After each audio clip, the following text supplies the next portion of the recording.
We'll get back to the podcast in a moment, but first, let me tell you about Grammarly. Your time and expertise are valuable, and with professionals spending nearly half the work week on written communication, focus is one of the most important things to have at work. With Grammarly as your AI writing partner, you can stay focused and get through your work faster with relevant, real-time suggestions wherever you write. As a journalist and podcast host, I'm constantly writing and rewriting copy and drawing up scripts. It's part of the job, and Grammarly helps make it faster with AI prompts, tone suggestions, and more. And what's more, you can enjoy it with peace of mind with Grammarly's enterprise-grade security and its business model that doesn't sell your data. Experience the gold standard of responsible AI with Grammarly, a tool that 93% of professionals report helps them get more work done. So what are you waiting for? Get more done with Grammarly. Download Grammarly free at grammarly.com/podcast. That's grammarly.com/podcast. This show is sponsored by Liquid IV. Like many people, I've come into the new year full of hopes and aspirations for the next 12 months. Maybe, like me, you're anxiously pacing the floor waiting for the F1 season to begin, or perhaps you've set yourself a more regular fitness goal, like running your first marathon or commuting to work by bike. Whatever you plan to do in 2025, come into your own way with extraordinary hydration from Liquid IV.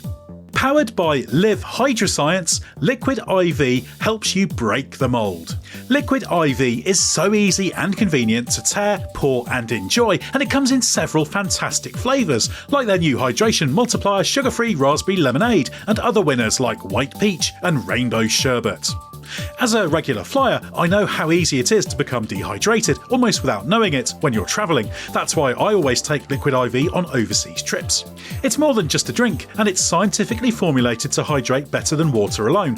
Just one stick and 16 ounces of water provides 3 times the electrolytes of the leading sports drink, plus 8 essential vitamins and nutrients.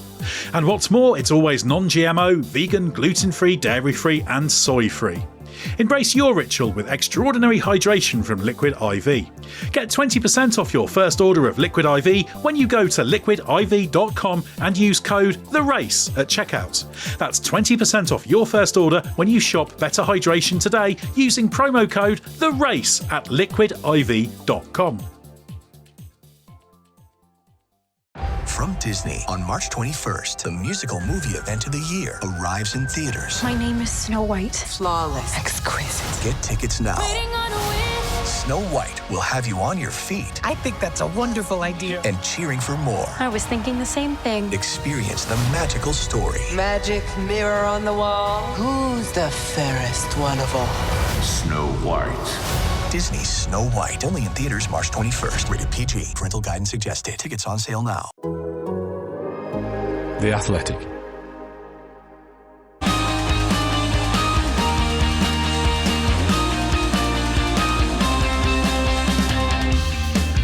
The race is on, and finally the racing is about to start, meaning that in a few days we will finally have some cold hard results to talk about as the season starts to take shape. But will McLaren make good on its status as pre-season favourites, or could another team spring a surprise? I'm Edd Straw, and joining me in Melbourne to look ahead to the Australian Grand Prix are Scott Mitchell-Malm and Samarth Kanal. Well, Scott, we're back again. This is the second time we've been here for the race, for the opening race of the year. So what do you reckon our chances of actually getting that race after 2020 are?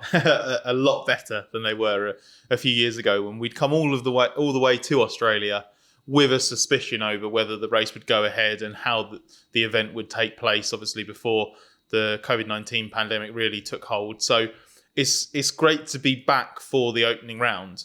We've been here since then, obviously, for what's been round 3 of the season normally, hasn't it?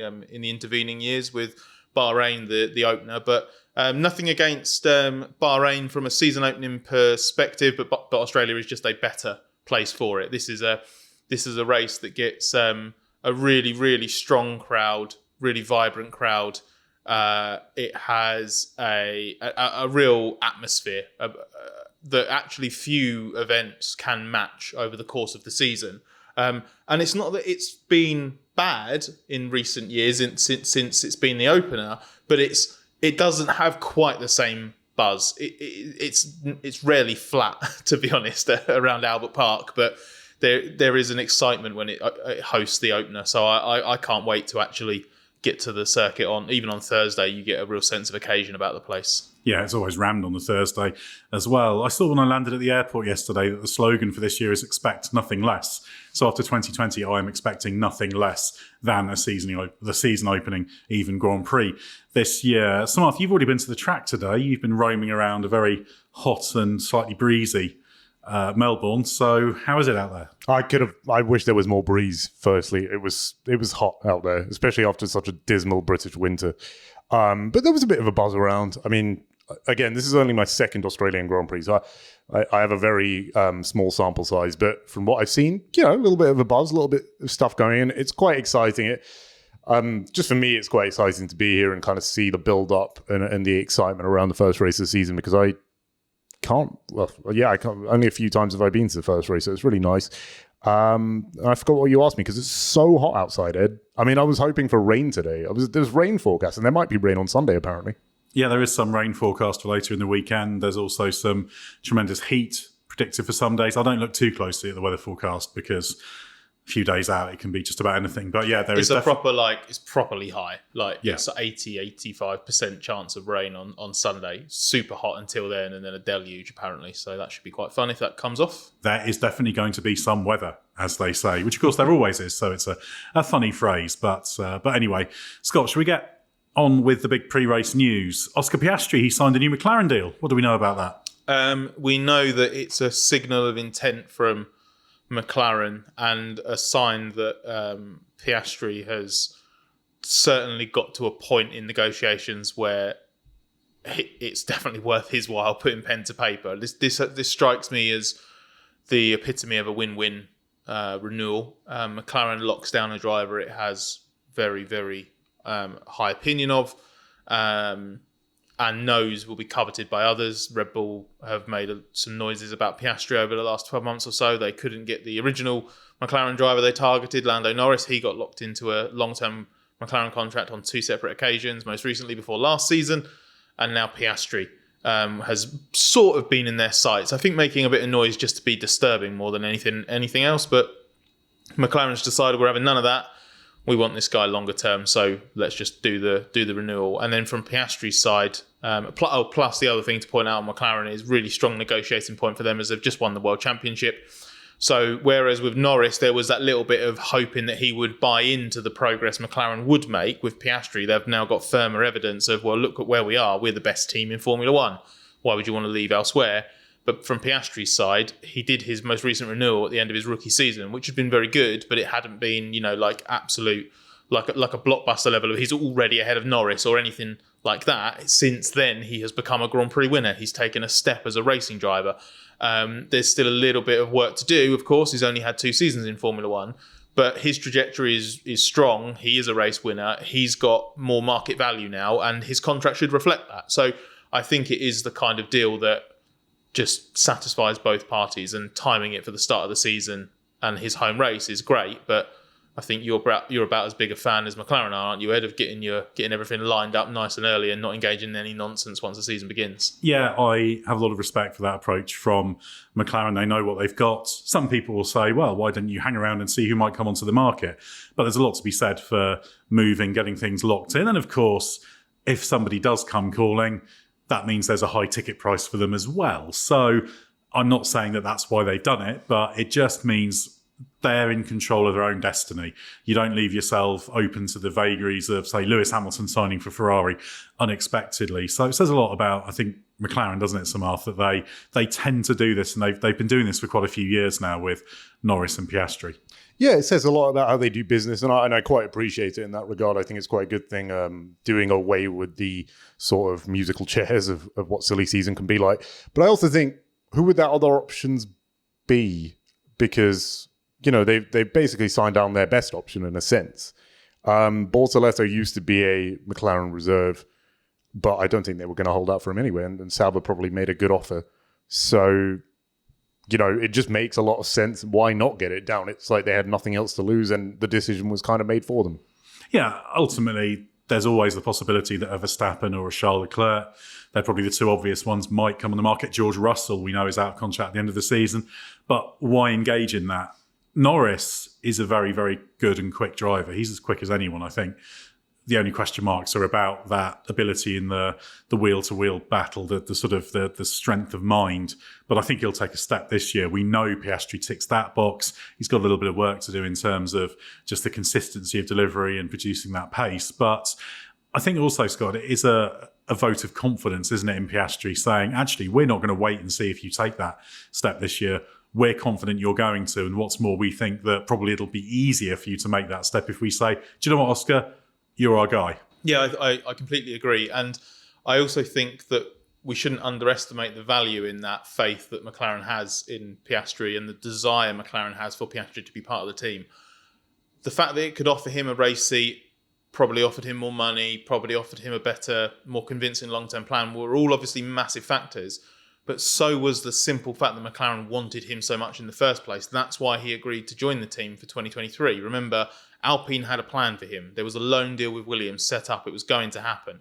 There was even, had it then played out slightly differently, the chance to just go straight in at Alpine when Fernando Alonso surprised everybody, including some idiot on this podcast, by deciding to join Aston Martin for 2023. Piastri had options in F1 within Alpine or through what Alpine had planned for him. Was it super convincing? No, it wasn't. And that's why he was able to have his head turned. But the fact McLaren wanted him so hard, he has always cited how important that was for him in deciding where he wanted to go.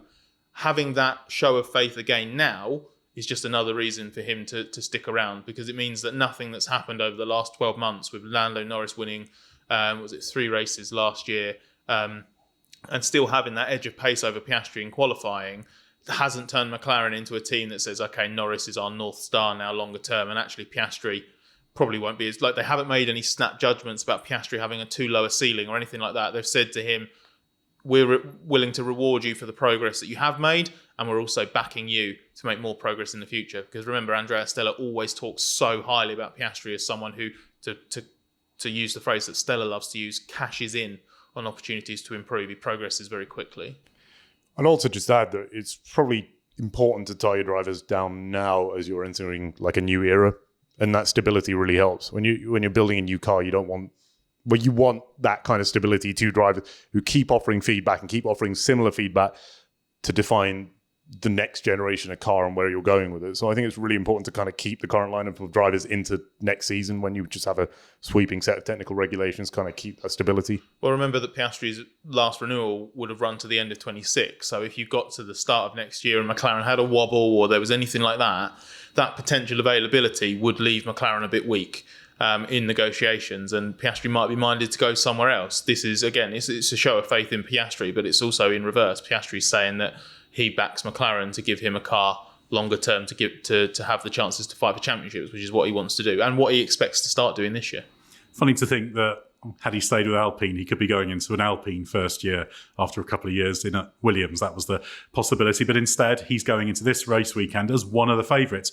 We could have the first Australian driver to win the Australian Grand Prix in the World Championship era. Of course, the last one was Alan Jones in 1980 at Calder. That was a non-championship race, but there's every chance Piastri could win this weekend, which would be a fantastic story. Well, we'll get back to the Australian Grand Prix preview in a moment, but first of all, I wanted to speak to you about the Singapore Grand Prix. If you're an F1 fan, you'll know that the Singapore Grand Prix is one of the standout races on the calendar. As a destination, it has everything. And I should know because I've been to all but 2 editions of the Singapore Grand Prix since the original F1 night race joined the calendar in 2008. This year's Formula One Singapore Grand Prix happens to be the 16th Singapore GP, happening on the 3rd to 5th of October. And it remains perhaps the most challenging race on the calendar, with incredible action guaranteed, all set against the stunning Singapore skyline with its mix of iconic heritage buildings and modern architecture. The Singapore GP has announced the first wave of entertainment acts with music icons G-Dragon and Elton John, and more entertainment acts to be announced. The only gripe I have about the race is that as a journalist, I'm usually too busy working in the media centre to enjoy everything else that going to the Singapore Grand Prix has to offer, including the plethora of world-class off-track entertainment and the hundreds of incredible dining options. As I say, it's a superb event and one that I'm sure is a bucket list visit for many of you listening. So why not make 2025 the year that dream becomes a reality? Single and 3-day tickets for this year's race are available now. Just head to singaporegp.sg to make your selection. It's sure to be a turbocharged weekend, so you won't regret it. This season, a new hot deal has arrived at Metro. $25 a line for 4 lines with all the data you need and 4 free Samsung Galaxy A15 5G phones. Getting Metro's best deals is easy. No ID required, no activation fees. Get a new number or keep your own. It's up to you. That's 4 lines for $25 a line, plus 4 free phones. Visit a store or go online today. Only at Metro by T-Mobile. When you join Metro Plus Tax, for a limited time and subject to change. Max 1 offer per account. Over the past several days, 3 females have been found dead. Looks like someone's going after these girls. Then they have to know to watch their backs.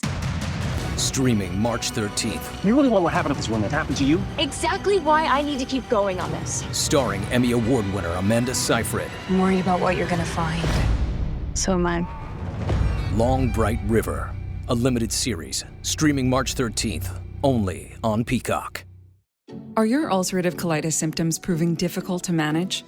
Tremfya guselkumab can help you manage the cycle of UC symptoms. At 1 year, many patients taking Tremfya achieved clinical remission, and some patients also achieved endoscopic remission. Individual results may vary. Tremfya is a prescription medicine used to treat adults with moderately to severely active ulcerative colitis. Serious allergic reactions and increased risk of infections may occur. Before treatment, your doctor should check you for infections and TB. Tell your doctor if you have an infection, flu-like symptoms, or if you need a vaccine. Ask your doctor if Tremfya can help you manage the cycle of UC symptoms. Call 1-800-526-7736 to learn more, or visit tremfyaradio.com. Right, Samarth, Australia, very different track to Bahrain. How different could the competitive picture be here, do you think?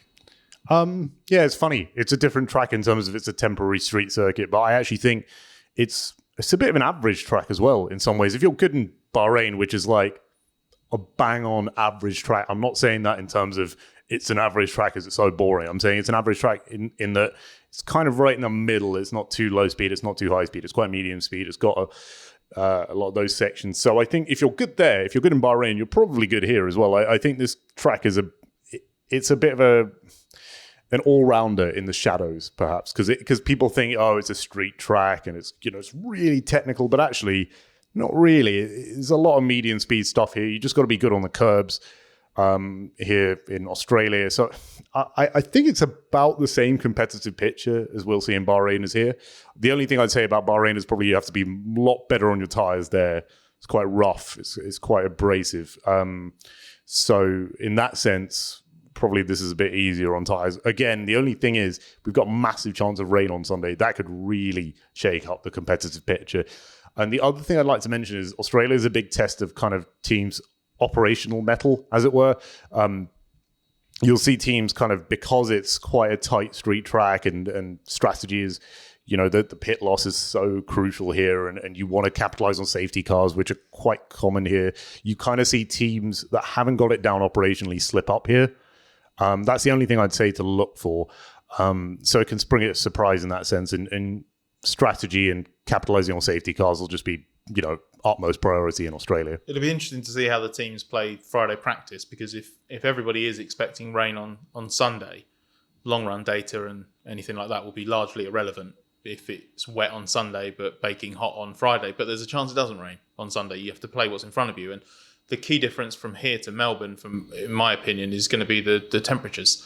Bahrain was unusually cool, very, very cool. It was a colder week, even with some rain, that people who have been in Bahrain for the entirety of F1's existence there had ever experienced. So that was very strange.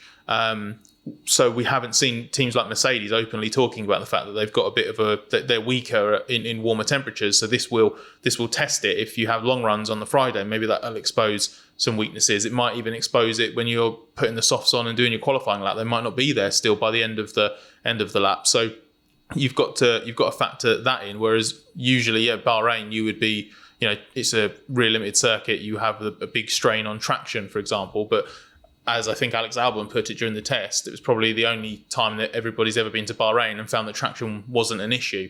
So I broadly agree that pecking order-wise, it could be similar to or it should be similar to Bahrain. The only thing is, obviously, we didn't see the exact pecking order in Bahrain. Things were still being a little bit disguised. A good car is a good car everywhere, and a bad car is a bad car everywhere. And then it's just about how much it varies from that point. A good car can become a very good car in the right conditions, and a bad car can become an okay car. Look at Alpine in the first half of last year, how much that could occasionally swing. So it'll be fascinating to see, but you're not going to suddenly see like Racing Bulls or Sauber or Aston Martin jump up and fight for the win unless the rain really mixes things up on Sunday. Yeah, no, I completely agree with that, actually. And the other thing is, on Friday for practice, this track is green as it comes. I mean, it is the most temporary of circuits, isn't it? So you're going to see track evolution ramp up massively. So a team that looks good at the end of Friday practice, I'm going to say definitely, unless it's Red Bull, McLaren. If you see like a lower team look really good, I would just take that with a pinch of salt, because the track will evolve on Saturday at least, and then all that good work could get washed away on Sunday. That's the challenge, because when you have a track that's got a reasonably high level of track evolution, as this one does, you've got to anticipate where the balance will change. And this is a track, it's good to have a decent front end here, because there's quite a few corners where you want to have that responsiveness, but you've also got to have a change of direction, so the rear's got to go with it. And as temperature and conditions change and the track evolves, that front to rear balance can change, on top of the fact that with these cars, it's quite a challenging thing. So that makes it really interesting. And yeah, if you've got a nice linear progression through the weekend, then it's much easier to think, right, okay, we're here on Friday, by Sunday, it's going to be this. But that could just go out the window. But you can't plan massively for it to go out the window, because you don't know for sure. So it's going to be really, really interesting from that perspective. Now, Scott, we had some concerns about Red Bull in testing. Max Verstappen's downplayed his chances of winning in Australia. In fact, he pretty much ruled him out in an interview with Viaplay, didn't he? So you taking that seriously, or is he just playing games? No, I don't think Max hides this kind of thing. He's very open about it. There was a bit of maybe a false dawn about the start of Red Bull's test, when the car did seem a little bit more nimble, a little bit more alive on day one. And that's why Max, I think it was on day 2 when he was in the press conference, so he didn't actually drive on day 2. It was based on his first half day in the car. He'd sort of talked quite positively about it. And I think there were some comments about, no nasty surprises. The car was doing what it wanted it to do. By the very end of the final day, I think they'd got the car into a better place, but it was definitely difficult. And you've got everybody from Verstappen to Red Bull's technical director saying that they haven't quite made as much progress with the car as they expected, at least right now. There's some work that needs to be done to tap into the potential that they hope it has. Verstappen did also say in that Viaplay interview that he felt that the analysis after the test indicated that they'd identified some areas already to optimize the setup. So basically, if you went back and did that exact situation again in Bahrain, they'd have the car in a better place. That would obviously go for, I would imagine, every team, even McLaren, which looks so strong at times. So no, I don't believe that Verstappen is sort of trying to spin a yarn about how difficult everything is. We know that Red Bull ended last season arguably weakest of all 4 teams at its peak. And that there's been a reasonable amount of work over the winter, but nothing like utterly transformative about the car. So stands to reason that even if everything's optimized, it's not going to suddenly have a second advantage or anything like that. This just feels like what happens when you're somewhere in that group of 4 teams, but you're not the benchmark anymore. It's really difficult to know exactly what to make of Red Bull, because you're relying for their long-run pace estimates on some slightly lower fidelity data, and you're having to make bigger adjustments. Verstappen did a few promising kind of mini long runs, I think it'd probably be fair to call them, on the first day, but exactly how you slice and dice it. You can have Red Bull second or you can have Red Bull fourth. I think we're fairly happy with Mercedes versus Ferrari. Mercedes on the long runs, it's a little bit quicker than Ferrari, but I would say we ranked Red Bull fourth in our rankings, which was a kind of all things considered ranking based on Bahrain. And they could easily be there, but they could equally slot into second, especially with gains. Yeah, we said that Red Bull basically were fourth, but with that headroom to jump up suddenly if they did get the car under control a little bit better and being a bit more user-friendly. They didn't quite seem to make the gains in that area as they'd hoped. Likewise, what I said earlier about temperatures, and if that Mercedes weakness is actually exposed again after all, Mercedes could slip back from where we thought they were after testing. Yeah, Mercedes is going to be very interesting to keep an eye on. George Russell, I think if the car's consistently quick, can be a championship threat. And of course, Kimi Antonelli, something of a wild card, but prodigiously talented. And I think he's going to have an impressive season. So, there's lots to look forward to there. But ultimately, some of it just keeps coming back to McLaren, doesn't it? We would expect McLaren to win, and McLaren know they're favourites. And both Norris and Piastri will want to, on Sunday, lay down a marker and say, right, I'm the leader. I am going to be favourite for this championship. Exactly. This, in my opinion, is McLaren's first half of the championship to lose. I don't want to go too far. There's just so many races now. Things can swing a little bit, but this is theirs to lose. They've got to lay down a marker, just like you said. Here's the thing, though. I think Australia is exactly the place you can slip up. As I was saying earlier, teams that don't have it operationally, and I'm not saying McLaren don't, I'm just saying it can really catch you out here, especially with rain on the horizon. Everyone has to be at the top of their game. I mean, more than ever. Yeah. And that's the key for McLaren. We did see them miss some opportunities last year. Their strategy generally was pretty good when things were steady state. But when rain was around, there were a couple of races where they weren't quite there. I think they've learned from that. But you're right, this weekend could be a great test for them. Also, just one other question is race starts. We did see Norris lose positions a couple of times last year. Look, maybe it's fixed, but again, it can come a cropper here. And I don't know, the run down to turn one, it's not the longest, but you can get caught out really easily, and it's not easy to kind of defend going into it. There's a couple of lines you can take. And then the outside line is arguably the better line to be on once you're actually attacking into it. You definitely don't want to defend. If you're defending into turn one, you have to really have track position. If you're being or being overtaken on the outside, I don't think you're at a high risk of skittling your opponent if you try and go too deep on the inside. Yeah, we've seen it go wrong so many times at turn one in Australia. I've got vivid images in my head of cars kind of barreling into the gravel there. But the other thing is, once you've lost that place, very hard to get it back over the rest of the lap. Yeah, track positions, this is a proper track position race, and you do sometimes see slightly different things. Do you remember Alex Albon's points finish here in 22 or 23, was it? When he did the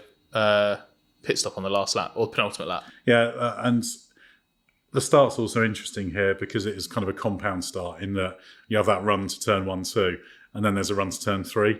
And the nature of turn 1, 2 means that you'll have a lot of different sort of speed profiles coming out of it. So, yeah, that'll be a really key part of the race. And, yeah, there will be strategic opportunities for people to do unusual things. So, yeah, really looking forward to it from that perspective. Empower. Claire is practicing her breathing for her upcoming yoga retreat in Bali. Has she ever done yoga before? No. But Claire worked with Empower on her savings and investment strategy. She got good at money, so she can be a little bad. Empower. Invest well, live a little. Join our 19 million customers today at empower.com. Past performance is not indicative of future returns. Investing involves risks. You may lose money. Advisory services are provided for a fee by Empower Advisor Group, LLC, EAG, a registered investment advisor with the Securities and Exchange Commission. Namaste.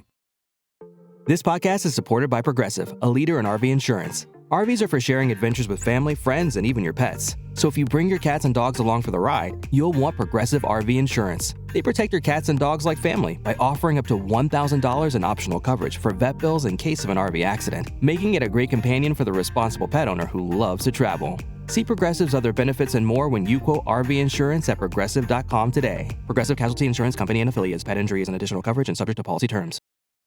Watch the world's biggest tennis stars clash in the California desert at the BNP Paribas Open, live on Tennis Channel. How do they get to these shots?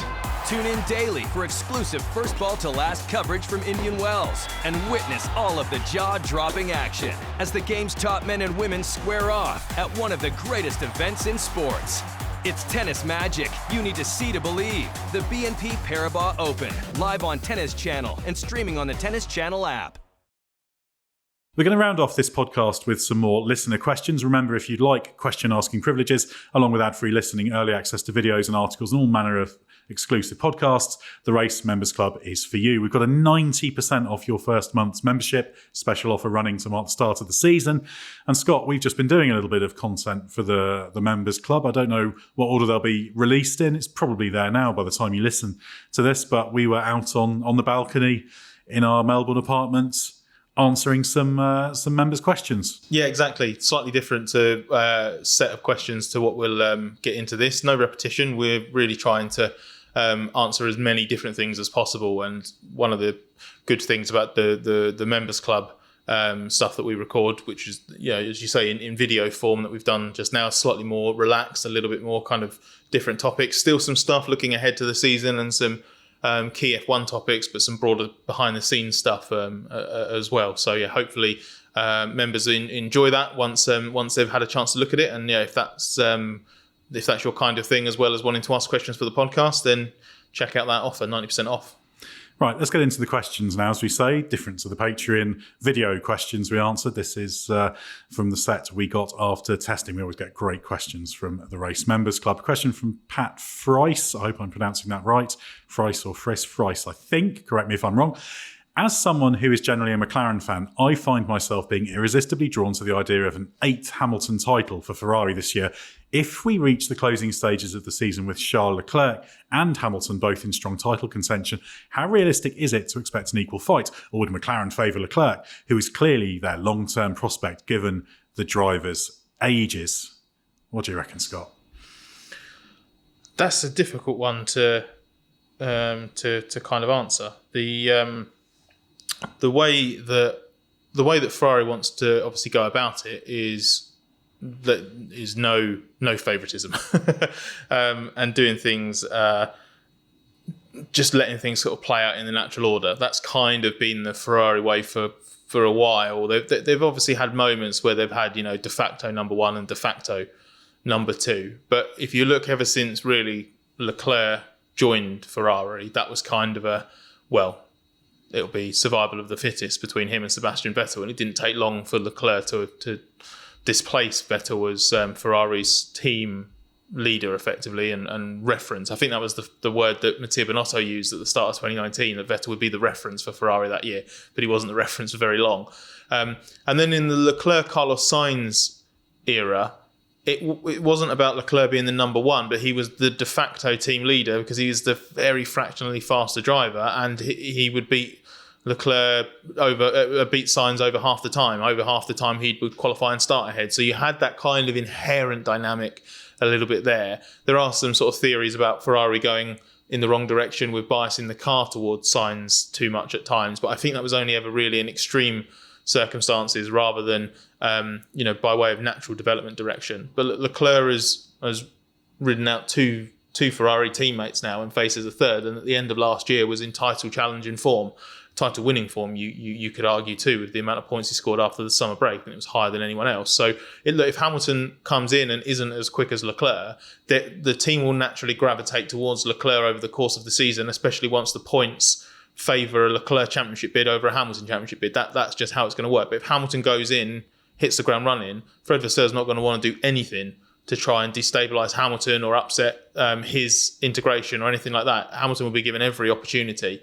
It's only if there is a clear deficit, or if the point situation is such that Leclerc is the obvious one to favour, that things will go towards Leclerc when they have to. But I can't see any point Ferrari asking Hamilton to be a number two driver. Yeah, and I don't think it will, for one moment, if you have a situation where, let's say we get to Austin, for want of a better waypoint, 6 races to go, if Hamilton and Leclerc have joint first in the championship on the same level of points, they won't favour one or the other. Remember, they've spent a huge sum of money on Hamilton. They love Hamilton to win the championship. They'd love Leclerc to win the championship. The question is, at what point is there enough of a level of a gap to start favouring one or the other? That's a quite difficult thing to do. And because if it's within a race win swing, you start to think, okay, If there's other drivers there, though, and there's a gap of 30, 35 points, you might start to think, okay, we've got to lock into one driver now. Yeah, so that's the point I was trying to make. Maybe we didn't go quite so specific with it, but you won't see any favouritism unless that gap opens up and it's clearly time to favour one or the other. If it's a straight fight between the two of them and they've got a distance then to everybody behind, and there's 30 or 40 points between them, I can't see Ferrari intervening because there won't be any need to. There might even be a little bit of if it's got to this stage already, it'll probably sort itself out, which obviously is not in the Vasseur era, but that is definitely something that sort of crept in at Ferrari at times over the years. The idea that, we don't need to intervene, hopefully that they'll just resolve it between themselves. It is impossible to work out what that threshold is. I dare say that Vasseur doesn't even have one in mind because it'll all come down to specific circumstances. To be absolutely clear with what I was trying to say in the previous answer, if they are both in title contention and you're in the closing stages of the season, I cannot see Ferrari expecting Hamilton to back down unless he is 40 or 50 points adrift. There's only a few races left and Leclerc is in an absolutely fierce fight with another rival. That's the only situation. And even then, I feel like they need Hamilton to come to that conclusion himself. Agreed, and he probably will if it gets to that extreme. Right, Samarth, a question for you from Scott Provost. With testing indicating that 4 teams and maybe 8 drivers are in the mix for race wins this season, I'm wondering about the likelihood of the 2025 Drivers' Champion not winning the most races. Theoretically, this would be possible. If someone took second place every race, another driver would have to win at least 19 races to accumulate more points. Has this ever happened before? Well, I think that specific scenario has not happened. I think we got to over 20 races in 2016. That's when the calendar kind of expanded to 21. Since then, it was actually that season that Hamilton won more races than Rosberg. Hamilton won 10, Rosberg won 9, but Rosberg won the championship. It doesn't happen much that the runner-up or the one who doesn't win the championship wins more races than the champion. Wow, that was a long-winded way of saying that, wasn't it? It doesn't happen that much. And in fact, it was the end of the Schumacher dominance in 2004 that kind of triggered that to happen. So you did see Raikkonen equal Alonso and Alonso win the championship. And that happened again. Schumacher equaled him in 2006. Massa won more races than Hamilton in 2008, but didn't win the championship, although... allegedly, should I say. 2010, Alonso equaled Vettel. Vettel won the championship. Before that, it actually did happen quite a lot, though. Before 1990, it happened a lot. And I think the reason is because they only counted X amount of races towards your Drivers' Championship total back then. Yeah, it was 1990 was the last year they had any drop scores because they took the best 11 results. I think reliability plays a part, particularly in more recent years, in that you can't have a season where you win more races, but you have fewer finishes. So, it's unlikely that you will have that. So that also plays its part. Right, a question from Darryl Finch. In recent months, we've seen the removal of the fastest lap point. Red Bull at least attempting to sort out their second driver mess and rejig their junior program a little, and VCARB adopt a more definitive team name. With Alpine looking like they may also be getting their act together, should we be worried for the future of Edd's soapbox? Well, my soapbox is there if I need it. I don't have to get on my soapbox. I'm quite happy not to. But yeah, repeat nonsenses do tend to get me on the soapbox. And I think there's a few things brewing that could lead me to respond and crack open the soapbox, stand on it, and issue some proclamations. If you cracked open the soapbox, wouldn't that weaken it inherently, like structurally? Would it not fall apart? Well, there's always a risk. Very heavy, so it needs to be a very structured. Why are you trying to damage your soapbox? Well, exactly, but I have to get it out so often. That's the problem. So I'm sure there'll be something, but there doesn't have to be. I'm not obliged to think something's just definitively true, because a lot of stuff's nuanced and there's sort of a more even debate there. But there's just some things that are so clear cut that the soapbox has to come out. Ed's going to get on his soapbox this weekend. I can guarantee it. I think Edd gets on his soapbox more outside the podcast than he does on the podcast, I think, actually. You're very soapboxy, but you're definitely going to get on it this weekend. There's going to be a soapbox moment. I guarantee it. Okay, well, that's a promise to the listeners. Yeah, we'll see. I'm sure something will crop up. Scott, a question from Davey Coolan. After seeing the video of Edd and Scott sharing their insights on how trackside judgments are formed, I was wondering, would you guys be able, after a few days trackside, to identify the drivers by simply watching the way they drive? So if everybody was out in plain liveries, plain overalls, plain crash helmets, I wouldn't be able to do all 20 drivers. I think I'd have a decent crack at most of the cars, and there'd be a handful of drivers that you could identify. I'm pretty sure I could spot Verstappen driving, for example. I remember we were chatting about it earlier, weren't we, Ed, off the podcast? But I remember going trackside here a couple of years ago with Mark Hughes, going down to the penultimate corner, and Verstappen was just so visibly different on corner entry to anybody else in terms of a shallow line and then quite an aggressive late corner steering input to get the rotation very aggressively later in the turn than others. So stuff like that in the right place, I definitely think you could spot it, but I wouldn't back myself to get more than a few. What about you? Yeah, I don't think I'd get all of them. Certainly not if they're blanked out cars. I think it would be easy to miss out if it's completely unidentifiable. But there are some who are quite distinctive, and there's some cars, like for example at turn 10 where we were watching the left-hander onto the back straight in Bahrain, you'd be able to pick out a McLaren quite easily, a Mercedes quite easily from the way they were turning in.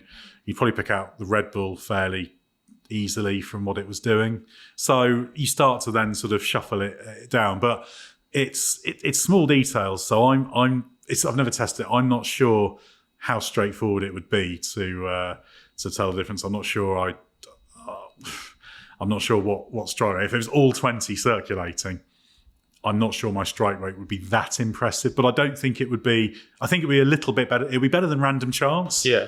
But it wouldn't be 100%. No, that's what I'm saying, a handful. I'm thinking of 25% strike rate, and I'd be quite happy with that, to be honest. I think I'd struggle to get more than that. Right, a question now, Samarth, for you from Jay Menon. Although Aston Martin did not manage to extract maximum performance from testing, it appeared the car was generally compliant and drivable, albeit not overly quick. Does the car offer a good platform for Adrian Newey to sprinkle some of his fairy dust over? Do you think he can influence the direction of the setup and development in the early part of the season to get them into the upper echelons of the midfield? Had to give that to you because that's your old team, Aston Martin. Oh, yeah. I used to work for them, didn't I? Oh, good times. You were a terrible technical director of that team. I did a really bad job. As soon as I joined, the team stopped scoring podiums, and it's completely my fault, allegedly. Anyway, good question. That I think the thing is, if the car is more compliant, it inherently does offer a better platform to add performance. What I would say is that, does the team really want Adrian Newey diverting his time away from 2026 to look back at the 2025 car? I'm not so sure. It just doesn't seem like a good use of resources in that sense. Also, if they, if this season does end up going away from them, they get more wind tunnel time for next year. So why not? Why not sacrifice the season, and why use Adrian Newey's time to fix the 2025 car when next year is such a sweeping set of technical regulations? I mean, also Enrico Cardile is not on yet, which is another kind of kick in the teeth for Aston Martin, as it were. But they've got some good technical staff there, and there will be people trying to make the car more compliant, more drivable, and then adding more performance to it. You can't do one without the other, though. Yeah, I think the interesting question there is, you're quite right, big picture, you don't want to compromise at all on 26 for 25. But there are things they need to do in 25 to help prove they're on the right track for 26, even though it's a totally different car. So I think what Newey's presence will do is just little things in terms of how they run the car, how they're doing their aero testing. They'll still be doing a little bit of development work. There's little areas where he can have an influence, but he's not going to turn it into a race-winning car. And also, Newey is not going to make that Aston Martin as good as it would be if he devoted 100% of his attention onto the 25 car. That should not be the objective, because I think the best possible outcome for that car would still not be that brilliant. So it's a little bit of a balance, isn't it? That there'll be things he can do, but not transformative. No, exactly. I think those things will be trying to make sure the team's gelling a bit better, working in the way he wants. But the other thing is, they got a bunch of shiny new toys in the form of a new factory, new wind tunnel. What they need to be ensuring this year is that it is correlating. Wow. It's correlating to what they see on track. My brain is not correlating with my mouth there, you see. I know how to say that word. Anyway, look, they need to make sure that the tools are lining up with what they see on the track. And that is a crucial thing for them to nail down this year. Exactly. That's the little test bed for that. And you got a bit involved in that sort of thing and just making sure you're crunching the numbers, because correlation isn't just about your wind tunnel, for example, producing the right numbers. It's what you do with that data. You know, the wind tunnel's not a magic box that, if it's working, prints out all the answers for you. Things up on the screen. It doesn't work like that. It's how you interpret those numbers. And Newey will be very, very useful for modifying how they're doing that. Of course, he's been there since the start of March now, so he'll have breathed on some of those processes. I'd just like to say I think Samarth's been a bit harsh on himself for brain not functioning properly. This is one of the hardest races to come to and get straight on it, and we are late in the afternoon now on day one, fighting jet lag, and you do by this time in the Australian Grand Prix weekend, you are getting a little bit me card read good about the way that you podcast. So I think you can let yourself off a little bit. I appreciate that. And you had some flight nonsense as well. Did you? Oh, hang on. Pause the end of the podcast. What happened? Oh man, tell the listeners and me at the same time. A certain airline, I'm not going to name, but do they sponsor us? No, they don't. They don't sponsor us. No, absolutely not. Then name and shame. Perhaps they should. Yeah, name and shame, because then if they want us to not badmouth them on the podcast, pass a load of money. All right, British Airways, right? Yes, because Ed hates British Airways as well. Man. I used to use British Airways, but I have a problem with the way they've changed their soapbox. Is that a soapbox? Are you going to get on your soapbox? No, that's not a soapbox, because I've accepted it. I've changed allegiance. Hey, you can do it if you want. Yeah. All right, fair what did enough. BA do? They put me on a flight, and then I had not the flight. They do that. No, but there was an onward flight, and it was a very tight connection, and they thought I wasn't going to make that connection. Well, I did make that connection. I even got to the gate, and they had offloaded me. Oh, because they're just sassy like that. They just like to just throw in a bit of spice, don't they? Why did they do that? Anyways, the point is I'm here and I'm safe, so it doesn't matter. Safe. Well, I don't know if I'm safe. I mean, ultimately, it comes down to the fact they don't like people's bags on a flight without that person being on the flight, for obvious reasons, I guess. But I mean, there's always the chance of that when you've got connections. How long was the delay? Sorry, I know we've gone massively off-piste here, but... An hour. Oh, okay. Well, then what are you complaining about? I didn't complain at all. Ed brought this up. Let's move on to the final question of the podcast. It's not my fault. I don't know. Someone's just making a massive martyr of himself. Yeah, that's unbelievable. Oh, woe is me. Right, a question from Kim now that says maybe one for Ed. So, yeah, I'll comply with that. Everyone always says testing times don't matter. Does that stack up historically? How do teams' times compare to the overall season results, both over one lap and long run pace? Well, I had a quick look at the last 5 years just for convenience. What happened in 1957, Ed? Well, how did pre-season correlate then? Well, pre-season was very, very, very, very different back then, of course. So, I'm not going to get into that. But I did the last 5 years just because it's a useful set of data to look at across a couple of rule sets. It'll be an arbitrary cut-off wherever you do it, isn't it? Exactly. I mean, in terms of if you just take from the last pre-season test, and I put a ranking order on headline lap times, and I put it up against the finishing positions in the championship, and the correlation is not right. There's various mathematical things. Does Sauber overachieve? Sauber often are higher up. They were third last year. So they were third last year, third the year before. I hope they weren't glory running this year. No, if they were glory running this year, they were in for a real could be in real trouble. But there's very little correlation really between that simple comparison. There's various things you can do. So I've done a little bit of mathsing on statistics, and generally it's not great. You can say there's sort of a very gentle correlation, but it varies. So, for example, 2024, the correlation was pretty poor. Whereas if you go back to, say, 2020, actually the correlation was a fair bit better, basically because you had Mercedes and Red Bull first and second for a start. So that's your top two teams there in the championship in the right order. So headline lap times isn't great. Now, race pace is more accurate. However, it is really difficult to measure because everybody's race pace for themselves will be bang on, but they'll always estimate everyone else's one. So I've had a look back, and like last year, our sort of race pace was reasonable for what we saw. We had Red Bull quickest, clearly. That was no surprise. They dominated in Bahrain, and Ferrari were looking good second. So the race pace correlates better, but you can't really mathematically measure it in the same way as you can do just straight rankings. So the bottom line is a car can only go as fast as it can go. So unless you're going to make your car completely illegal to do a ridiculous glory run, which would be a pointless waste of resources, it can only do a lap time it can realistically do. Now, when you're in a world of 10 kilos of fuel being more than 0.3 of a second and engine modes being hugely valuable, you can distort the pace a lot. But you get a gentle idea out of it. Let's put it that way. But what I will say is that the way testing pans out correlates reasonably, certainly with how the season starts. Like last year, if you look at our ranking, not to blow our own trumpet, it was reasonably good for how the season started. We underestimated Haas, but that was based on believing Ayao Komatsu. Yeah, I've said I slightly regret that. Because but we also underestimated the trouble that Williams and Alpine in particular. We knew that Alpine looked bad, but we were just ultimately being cautious. So that's just how it goes. Yeah, I think we probably could have avoided that last year. But even so, the rest of the order was about right for the start of the season. So that's why we like to rank it all things considered, which is single lap pace. Probably single lap pace is the weakest measure.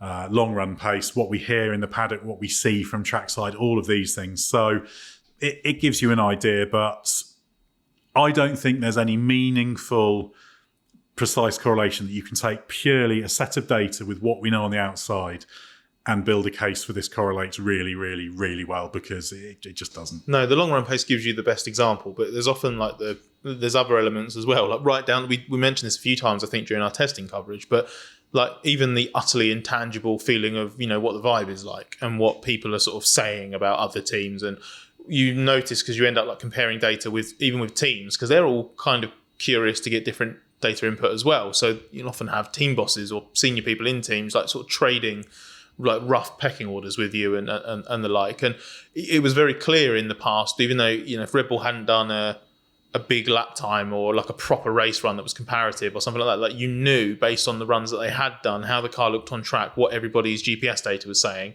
in 23 and especially 24, that Red Bull was starting on the front foot. That was very evident. And obviously the bad teams, you spot the teams that are in trouble more. Where we'll see the biggest room for swings this year is in broader things like how exactly the top four shakes out and who is really at the front of the midfield, because those groups, because there are two groups, are so closely matched that, as Ed was saying, you have these small variable changes that can be worth 2/10 of a second.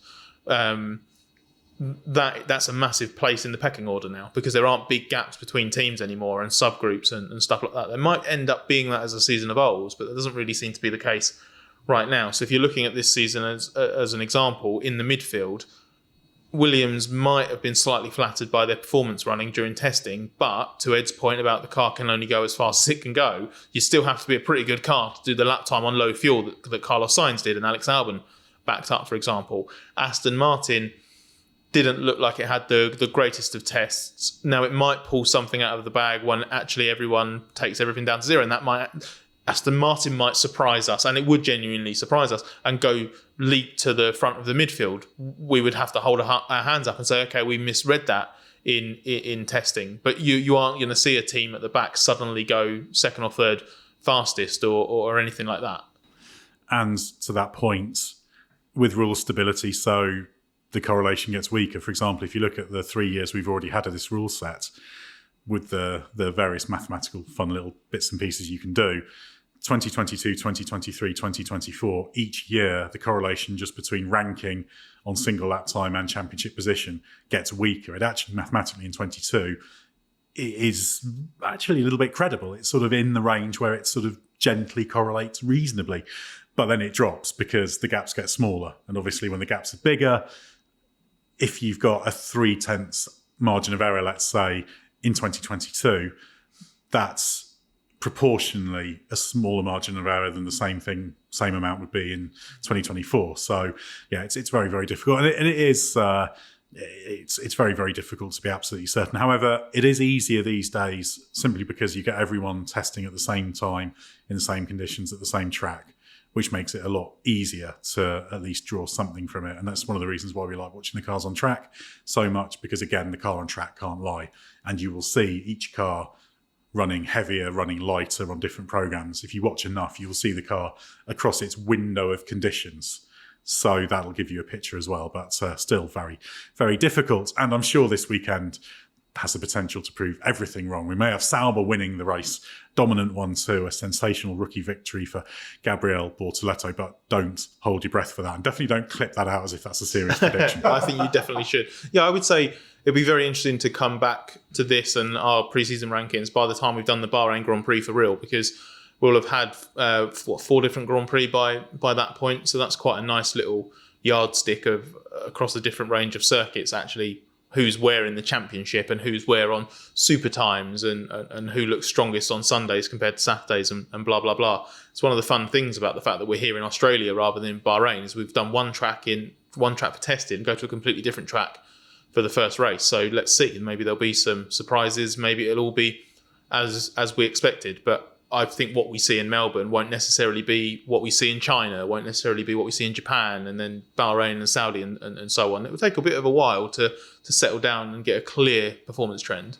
And if it's as close as we think it is at the fronts, it could be really, really small swings track to track. I think we could end up with a scenario where we don't have a strongest car that's discernible, at least track to track. It'll be how frequently you can be the strongest, although McLaren are looking good right now. But it's going to be a great weekend anyway, so yeah, keep up with us. We'll be doing loads of stuff for the Members Club on Patreon. We've got that 90% off your first month offer, remember, and there's going to be loads of coverage on the website. There's going to be a podcast we'll do at the end of the weekend, as we always do. There'll be video stuff, short and long form, our social media channels. There's loads of ways to follow what the race is doing. So we'd be delighted for you to hang with us for another season as we work through 24 races that could be quite extraordinary. So we are now turning our attention finally to some racing action. So stay with us for everything you need to know from the Australian Grand Prix.